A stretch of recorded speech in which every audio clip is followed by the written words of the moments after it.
안녕하십니까? 모두가 변하셨나요? 오늘도 우리 찬양 받으시는 하나님께 박수를 보내드리겠습니다. 자비자로 반갑게 인사 나누겠습니다. 안녕하세요. 안녕하세요. 참 잘 오셨습니다. 안녕하세요. 네, 한번 따라하시죠. 하나님께 순종하는 자의 복 성령의 역사입니다. 하나님께 순종하는 자의 복 성령의 역사입니다. 네, 하나님께 순종하는 자의 복 그것은 성령의 역사입니다. 라는 제목으로 함께 은혜를 나누고자 합니다. 우리가 한번 좀 들어봤을 저 아시시의 성 프란시스라는 분의 참 은혜로운 이야기들이 많이 전해져 내려옵니다. 그는 부유한 집안에서 태어나 젊은 날 향락에 빠져 살았습니다. 어떻게 하면 저 향락에 빠져 허우적대는 아들을 제대로 된 삶을 살 수 있을까 고민하며 걱정하던 그의 부모님, 아들의 삶에 변화를 주기 위해 아들 프란시스를 군대에 보내게 됩니다. 그런데 군대에 보내던 그때에 나라의 전쟁이에요. 그래서 전쟁을 통해서 수많은 사람이 죽어가는 것을 보며 수많은 사람이 죽고 죽이는 것을 보며 그는 큰 충격에 빠집니다. 그리고 거기에 더해 그는 전쟁에 포로로 끌려갑니다.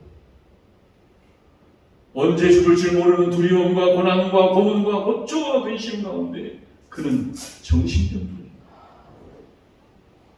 거의 폐인이 되고 그저 사람들이 얘기합니다. 이제 프란시스는 끝났다. 저렇게 얼마 못 살고 죽을 것이다. 수많은 사람들이 끝났다 죽을 것이다 하는 그때에 프란시스는 마지막으로 하나님을 붙잡고 하나님께 매달립니다. 하나님, 저를 한 번만 다시 살려주십니다. 제 인생 하나님의 영광을 위해 살겠습니다. 그리고서 그 정말 기적같이 하나님의 은혜로 그의 병이 깨끗하게 바뀝니다. 그리고서 얼마 후 추운 눈보라가 치는 어느 겨울날 길을 가고 있는데 흉측한 헐벗은 굶주림에 쌓인 한 나병 환자가, 예전에는 문둥병이라고 했죠. 나병 환자가 추운 겨울날 길거리에 쓰러집니다. 그러자 사람들이 다 그 나병 환자를 피해갑니다. 왜요? 나병에 걸리는 전염병입니다. 결국 죽는 것이 다 피해갑니다. 프란시스도 피해서 가는데 그때의 그 순간 하나님의 음성이 그에게 이렇게 들립니다. 가서 저 사람을 도와줘요. 그런데도 오랜 시간이 지납니다. 그런데 또 분명하게 강렬하게 하나님의 음성이 그에게 들립니다. 가서 도와줘요. 하나님, 저 사람은 나병 환자입니다. 그런데 그 순간 지난날 하나님께서 나를 한 번만 살려주십니다. 내가 하나님의 영광을 위해 살겠다고 다짐하며 헌신했던 그 말이 생각나. 그는 그 나병 환자에게 다가갑니다. 그런데 멀리서 봤던 모습보다 너무나 엉망인 거예요. 그런데도 그에게 자기의 겉옷을 벗어서 그를 덮어줍니다. 입혀줍니다. 그런데 그 순간 그 환자가 예수님일 것이라는 생각이 그에게 문득 드는 것입니다. 그러자 그때부터 모든 두려움과 염려와 근심이 다 사라져버린 것입니다. 그리고서 그를 자기의 집으로 데려와서 그를 깨끗이 씻어주고 먹을 것을 먹여주고 정성스럽게 보살펴줍니다. 정성스럽게 보살펴주는 중 여러분 놀랍게도 그 나병 환자의 나병이 깨끗하게 치워집니다. 그리고서 그때부터 프란시스에게 신유의 역사가, 병고침의 역사가 나타나기 시작합니다. 그러면서 거리에 버려져 있는 수많은 병자들을 데리고 와서 예수 이름으로 치료합니다. 길에 버려진 자들과 함께 공동체 생활을 하며 시작합니다. 그 공동체가 바로 여러분, 그 유명한 프란체스코 수도원의 시작이 되었다는 이야기. 그는 평생 아버지 하나님 앞에 가는 그날까지 길에 버려진 자들과 아픈 자들과 함께하는 살아있는 성자의 삶을 살았다고 전해져 오더랍니다. 사랑하는 여러분, 그렇습니다. 오늘도 우리가 교회에 나와서 하나님 앞에 예배하는 이 신앙, 이 신앙의 최고의 승리, 이 신앙이 승리하려면 그 승리의 원리는 하나님의 말씀에 순종하는 것인 줄 믿습니다. 한번 따라하세요. 하나님의 말씀에 순종해라. 그것이 신앙과 그것이 승리의 원리입니다. 가서 저 사람의 병을 도와줘. 가서 저 사람을 도와줘라. 라는 그 하나님의 음성에 순종할 수 있는 저와 여러분이 될 수 있기를 소망합니다. 여러분, 순종은요, 복종이나 맹종과는 다른 것입니다. 순종이란 전적인 하나님의 은혜로 되어지는 것이죠. 복종이나 맹종, 그 목적과 의도가 나의 인간의 목적과 의도에 따라 율법적으로 하나님을 믿는 것들입니다. 그래서 오늘도 나에게 순종하게 하시는 주체는 하나님이시죠. 나를 세상의 권력에 복종시키고 맹종시키는 주체는 인간이라는 사실을 기억하시기 바랍니다. 그래서 사도 바울은 빌립보서 3장 6절에 우리에게 이렇게 말합니다. 우리 같이 한번 읽어봅니다. 시작. 열심으로는 교회를 박해하고 율법의 의로는 흠이 없는 자라. 아멘. 다시 한번 읽어보세요. 시작. 열심으로는 교회를 박해하고 율법의 의로는 흠이 없는 자라. 아멘. 예수를 만나 하나님의 말씀에 순종하기 전에 사도 바울의 인생은 두 가지였습니다.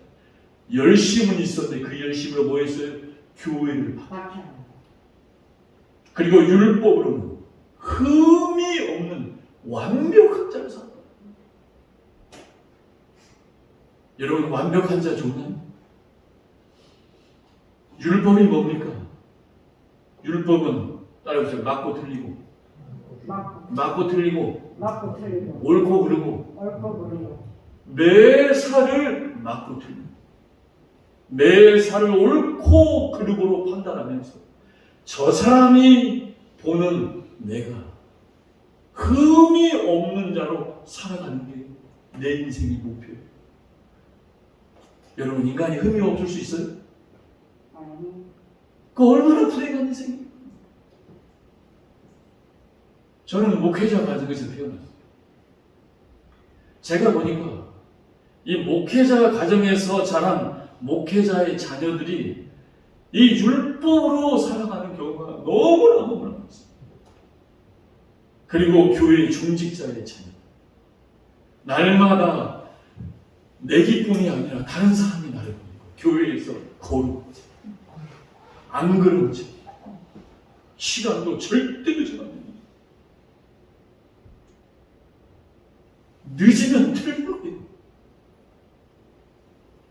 내가 보기에 잘못되면 맞지 않는 거예요. 그래서 저는 어렸을 때 사람들이 봐도 목사님 아들이, 목사님 자녀가, 저는 생각해, 나는 절대로 저렇게 율법적으로 살지 않을 것이다. 그런데 생각지도 않은 이 목회자의 길을 하나님이 걸어가게 하셨어요. 그래서 제가 개척 2년 차 때가 교회에서 수요일에 항상 제 아내와 아이들 둘과 네 친구가 이렇게 예배를 드렸습니다. 그런데 저희 교회 주일날은 나오지 않는 집사님이 계셨는데 처음으로 수요일에 나오신다고 미리 연락이 온 거예요. 그러니 맨날 저희 가족만 예배드린다고. 그것도 수요일날 다른 집사님 오신다니 목사로서 얼마나 기대가 돼요.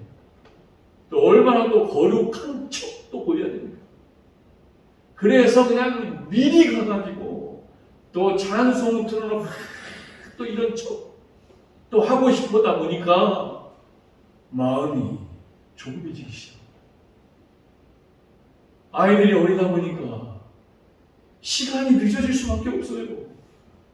그런데 나는 빨리 가가지고 그런 저 뜨거운 교회인 것처럼 보이고 싶다는 마음에 조급해지더니 나중에 화가 나. 여러분, 조급해지고 화가 나서 예배를 드리니 그게 은혜가 되겠습니까? 그 집사님 그 수요일에 한 번 나오고 교회 안 나왔어요. 저로 인해서 제 자녀와 제 아내는 제가 지나고 나서 얼마나 제 아내와 아이들에게 얼마나 미안한지.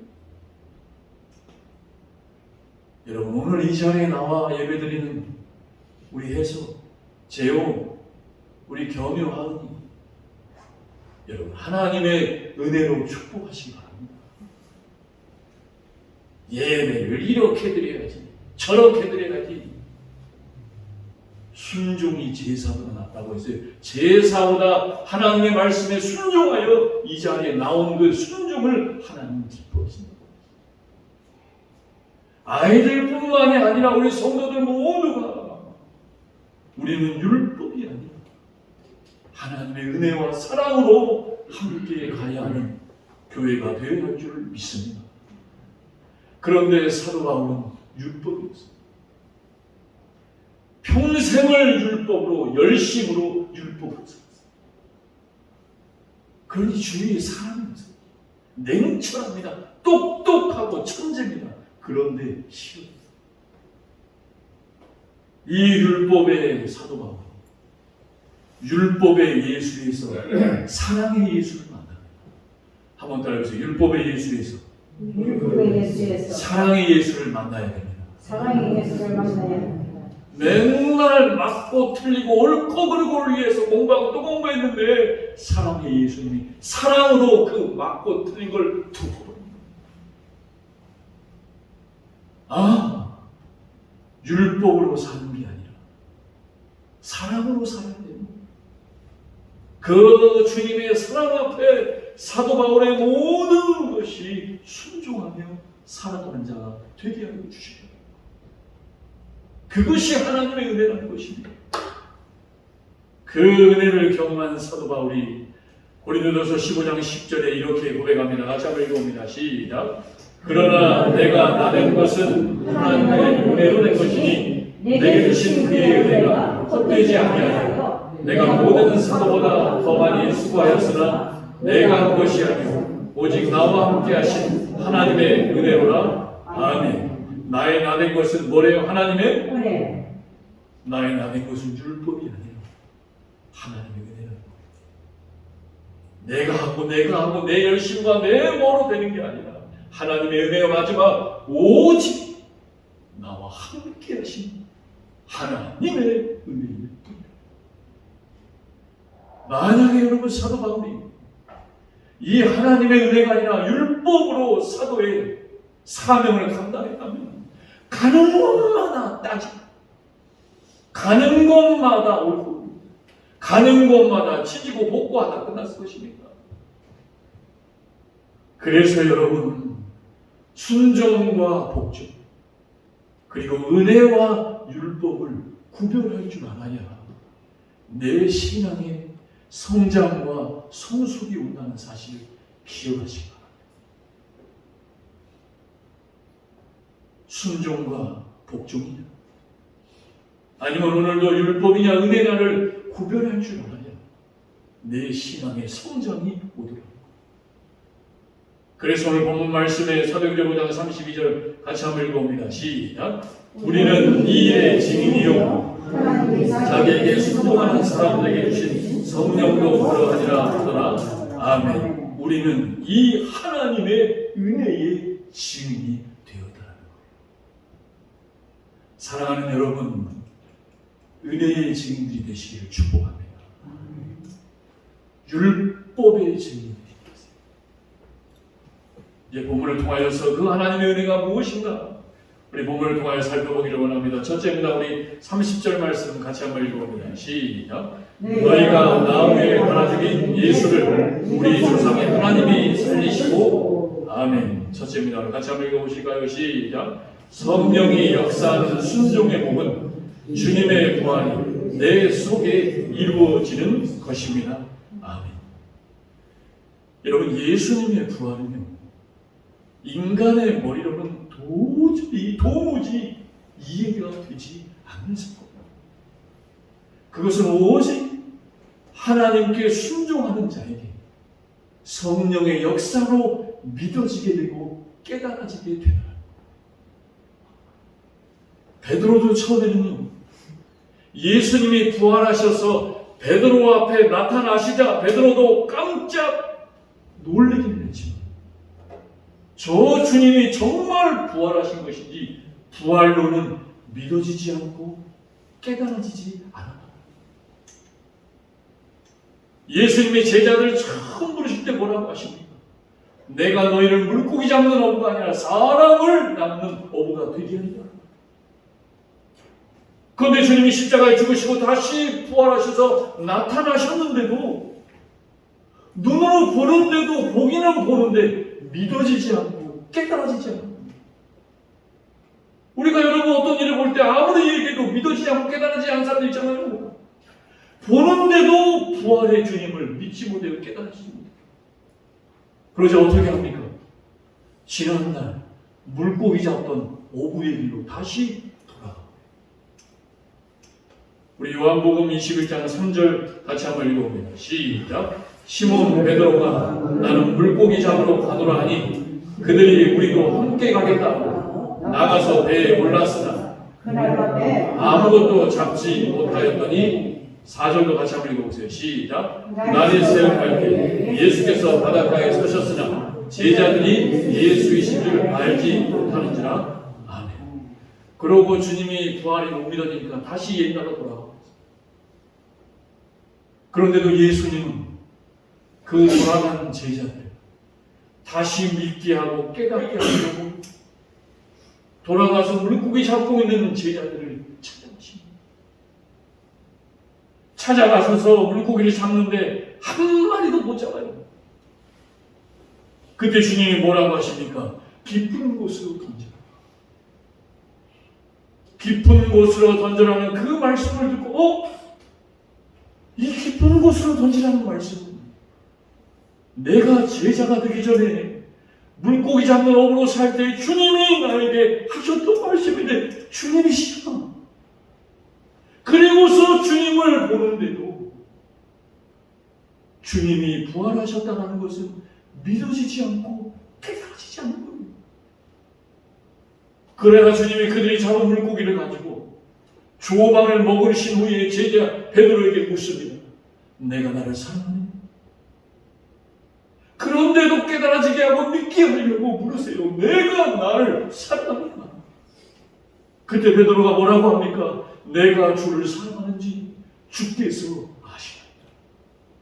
그런데도 이러한 고백을 했음에도 불구하고 베드로는 부활의 주님을 믿고 깨닫지 못했다. 그럼 언제 부활을 믿고 깨닫습니까? 예수님이 그렇게 승천해 버리시니 그러면서 말씀하시나 내가 약속하신 것을 보낼 때까지 기다려라. 그래서 오순절 마가다락방 성령 충만을 받죠. 그 성령 충만을 받고 성령이 베드로 안에서 명령하신 말씀에 순종할 때 예수의 부활이 그제서야 믿어지고 깨달아지거든요. 그 믿어지고 깨달아져서 순종한 첫 번째 사건이 바로 여러분 사도행전 3장에 성전 미문에 앉은 38년 된 안전뱅이에게 성전 미문을 지나가고 있는데 성령께서 베드로에게 명령하십니다. 저에게 명령해서 일어나 걸으라고 해라. 그러자 베드로가 성령의 명령에 순종해서 나사렛 예수의 이름으로 일어나 걸으라 하니 그가 걸어가는 것을 보면서 그제서야 부활하신 주님이 믿어지고 깨달아지게 됩니다. 그 믿어지고 깨달아지자 사람들이 뭐라고 합니까? 베드로가 이렇게 저 사건은 베드로가 한 것이다. 그런데 이제 예수의 부활이 믿어지고 깨달아진 베드로가 뭐라고 합니까? 우리 사도행전 3장 16절 같이 한번 읽어봅니다. 시작. 그 이름을 믿음으로 그 이름이 너희가 보고하는 이 사람을 성하게 하였나니 예수로 말미암아 믿음이 너희 모든 사람 앞에서 이같이 완전히 낫게 하였느니라. 아멘. 이것은 내가 한 것이 아니라 이제 내가 믿고 깨달은 내 안에 부활의 주님의 말씀에 순종하였던 그 순종케 하신 부활의 주님이 하게 하신 일이다. 자, 이게 믿어집니다. 이 사건 때문에 핍박과 박해가 오죠. 그런데 이 말씀이 부활의 주님이 믿어지고 깨달아집니다. 이제는 그 핍박과 박해 앞에서 베드로가 뭐라고 고백합니까? 29절입니다. 시작. 베드로와 사도들이 대답하이르되 사람보다 하나님께 순종한 것이 마땅하니라고 담대히 예수 이름으로 살게 되었다. 여러분, 내가 내 힘으로 나가서 싸우는 것, 결정적인 두려움 앞에서 꺾입니다. 그러나 이렇게 담대하게 살아갈 수 있으려면 예수의 부활이 믿어지고 깨달아지게 하신 그 성령의 음성에 순종하는 자들이 되셔서 사람에게 순종하지 말고 하나님께 순종하는 성령의 사람들이 될 수 있기를, 우리 참 평안한 교회가 될 수 있기를 우리 주님의 이름으로 축원합니다. 두 번째입니다. 우리 31절 같이 한번 읽어보시죠. 31절입니다. 시작. 이스라엘에게 회개함과 죄사함을 주시려고 그를 오른손으로 펴사 임금과 구주로 삼으셨느니라. 아멘. 두 번째입니다. 우리 같이 한번 읽어봅니다. 시작. 성령의 역사로 순종할 때 진정한 회개와 죄사함이 일어납니다. 아멘. 자, 보세요. 하나님의 말씀에 순종하면 성령이 역사하여서 예수의 부활이 믿어지고 깨달아집니다. 그리고서 그 다음에 일어나는 게 구원입니다. 그 구원을 오늘 성경은 뭐라고 합니까? 회개와 죄사함. 이게 믿어지고 깨달아지고 나서 이제는 구원이 일어나 내 안에 회개가 일어나고 죄사함의 확신이 생기게 되더라고요. 여러분, 회개하셨습니까? 오늘도 참회 기도에 회개하셨나요? 이 참회 기도의 시간이 너무나 귀합니다. 나는 용서하는 죄인이라는 확신을 다시 한번 믿게 되는 거예요. 여러분, 회개가 무엇입니까? 같이 한번 읽어봅니다. 시작. 마음을 돌이킨다, 생각을 바꾼다. 다시 한번 읽어보세요. 시작. 마음을 돌이킨다, 생각을 바꾼다. 사랑하는 여러분, 마음을 바꾸시기 바랍니다. 내 마음을 바꾸는 주체가 내가 아니라 부활의 주님, 믿어지고 깨달아져서 주님이 오늘도 나에게 마음을 바꾸라고 하십니다. 마음을 바꾸고 생각을 바꾸시기 바랍니다. 여러분, 아무리 마음을 바꾸고 생각을 바꾸려고 해도 이상한 거에 젖어서 세상 풍조와 마귀 사탄에 속아서 오늘도 저렇게 젊은이들이 캄보디아 같은 데 가가지고 이렇게 가면 안 된다는 거 알 거 아니에요, 마음에는. 그런데 그 유혹에 안 되는 줄 알면서 마약에 타락하고 양락에 빠지는 거 아닙니까? 그 순간에 회개의 은혜가 일어나야 우리는 마음을 바꾸고 생각을 바꾸게 되는 줄 믿습니다. 오늘 교회 오기 전까지만 해도 내가 가졌던 가치관, 사상, 생각, 이념, 판단 하나님의 말씀으로 바꾸시고 하나님의 말씀으로 돌이키시는 저와 여러분이 될 수 있기를 바랍니다. 어린아이도 여러분 5살, 4살만 넘어가도 이 자아가 생겨서 싫어, 싫어. 바꾸기 힘들어요. 우리 주님이 바꾸시고 우리 주님이 돌이키시는 이 시간이 저와 여러분의 시간이 될 수 있기를 바랍니다. 그게 회개. 그 다음 죄사함이라고 했죠. 죄사함이 뭡니까? 예수께서 십자가에 달려 돌아가실 때 저와 여러분의 모든 죄를 해결하신 줄 믿으시기 바랍니다. 예수께서 십자가에서 나의 죄를 해결하셨다. 한번 따라해보세요. 예수께서 나의 죄를 십자가에서 해결하셨다. 그러니 지난날의 죄 때문에 어떻게 하지 않으며 살지 말라는 거지. 내 지난날의 죄는 예수를 믿을 때 십자가에서 해결받았다.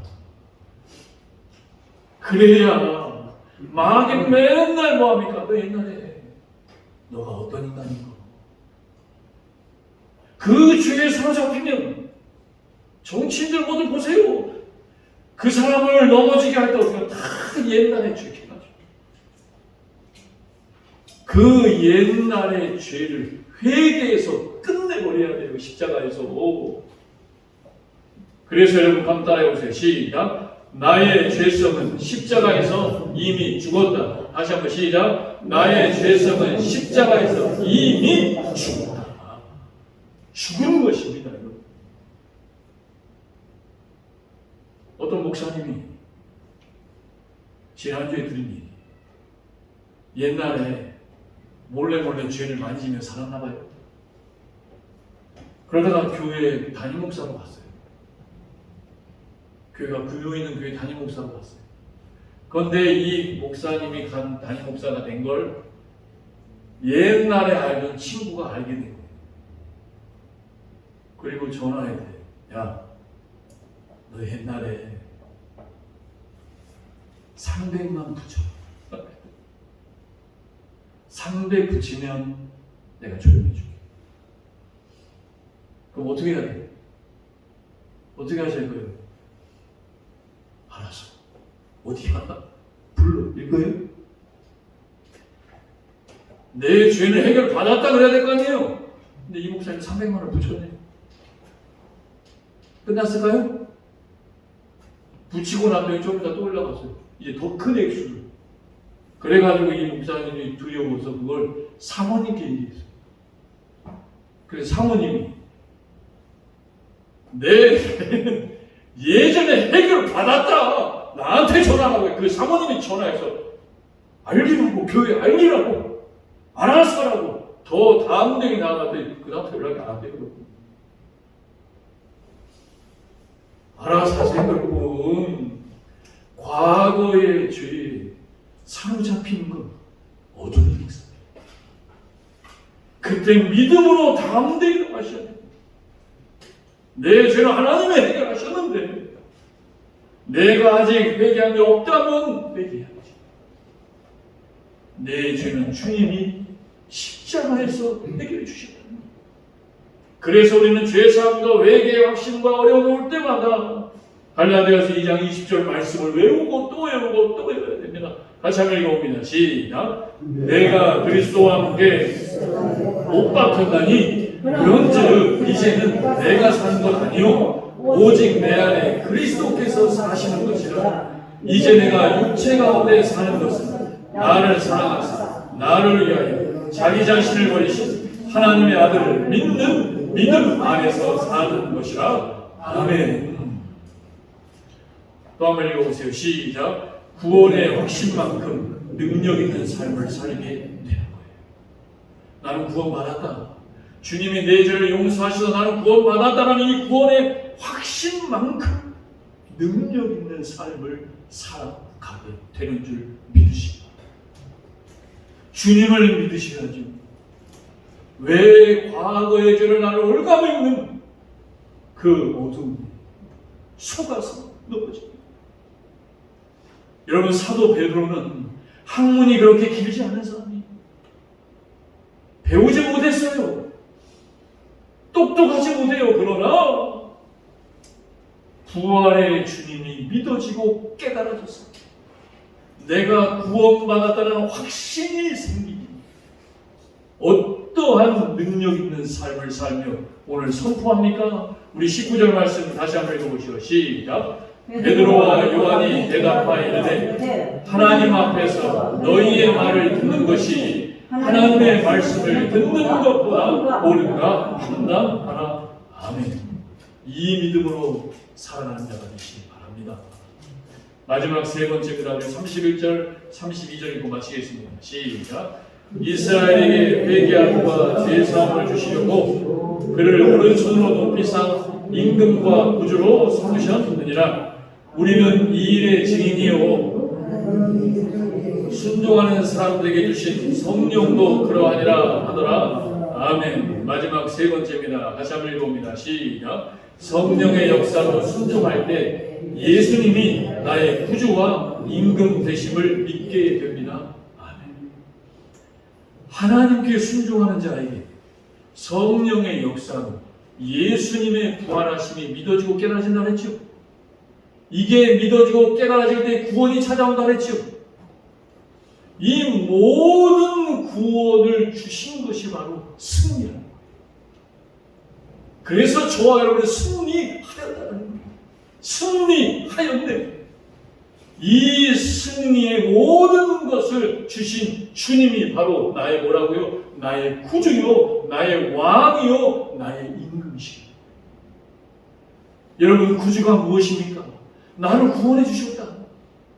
왕과 임금이 무엇입니까? 나의 모든 것을 이제부터는 주님이 다스리시고 인도하셔서 나를 이끌어 가신다.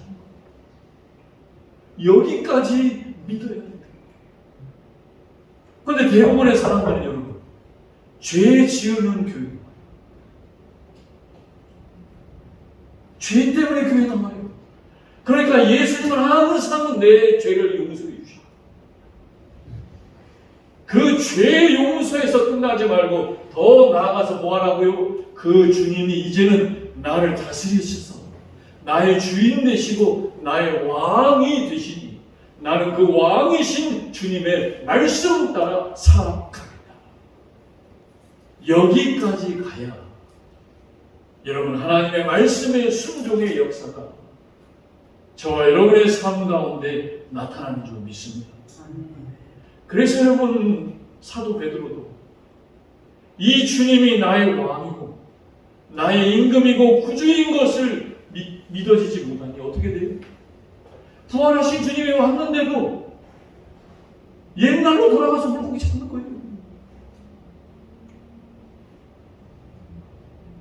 그래서 여러분 이 이야기를 영화로 만든 이야기가 있잖아요.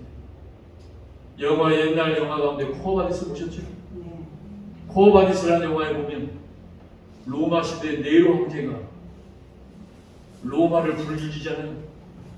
그리고 부르짖는 책임을 기독교인들에게 전가해서 기독교인들을 싹 다 죽이고. 그래서 그 당시 때 네로 황제 때 기독교인들이 비참하게 수없이 죽어가요. 그러자 로마에 살던 기독교인들이 어떻게 합니까? 다 로마를 떠납니다. 무서워서 다 도망을 치고 떠나가고. 그때 로마에 있던 베드로도 로마를 피해 떠나갑니다. 그런데 베드로가 피해 떠나가고 있는 그때 주님은 반대로 로마로 급하게 들어오신 거예요. 그러자 그 모습을 본 베드로가 주님께 뭐라고 합니까? 따라해보세요. 주여, 어디로 가시나요? 유명한 말이죠. 코르바디스 도민의 주여, 어디로 가십니까? 그때 주님이 베드로에게 뭐라고 합니까? 나는 내가 버리고 간 로마로 가. 나는 내가 핍박받아 도망가고 죽을까봐 도망가고 저 로마 가운데도 아직도 예수 믿어야 될 구원받아야 할 자들이 많은데 그 핍박과 박해 앞에서 도망가는 로마로 나는 다시 들어갑니다. 그러자 이 주님의 모습에 베드로가 회개합니다. 그리고 베드로도 다시 주님 따라 로마로 돌아가요. 그리고 그 로마에서 복음을 위해 마지막까지 복음을 전하다가 거기에서 십자가를 거꾸로 지고 순교함으로 그의 사명을 마쳤다. 그래서 여러분 로마가 후에 기독교 국가가 되지 않습니까? 그래서 오늘 사도 베드로는 우리에게 이렇게 선포하는 거예요. 우리 32절 다시 한번 읽어보세요. 시작. 우리는 이 일의 증인이요 하나님이 자기에게 순종하는 사람들에게 주신 성령도 그러하니라 하더라. 아멘. 한번 따라해보세요. 우리는 이 일의 증인입니다. 저와 여러분은 이 일의 증인이 되어야 한다. 교회에서 사랑해야죠. 구제해야죠. 나누고 봉사해야죠. 그러나 가장 중요한 건 이 복음 전파에 증인이 되어지는 삶을 살아가야 하나님의 말씀에 순종하여 성령의 역사로 살아가는 진정한 우리 주님의 제자, 하나님의 자녀가 되는 줄 믿습니다.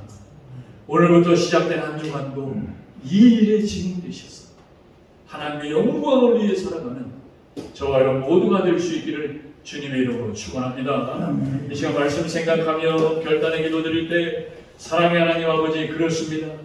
예수의 부활이 믿어지려면 하나님의 말씀이 깨달아지고 아버지 믿어져야 되는 것입니다. 그러한 하나님의 말씀에 순종하여 성령의 역사로 살아가는 내 자신이 되게 하여달라고 우리 말씀 생각하며 결단의 기도 주여 한 몸을 짓고 기도합니다. 주여, 할렐루야. 사랑의 아버지 하나님 감사합니다. 베드로도 부활의 주님을 눈으로 보았지만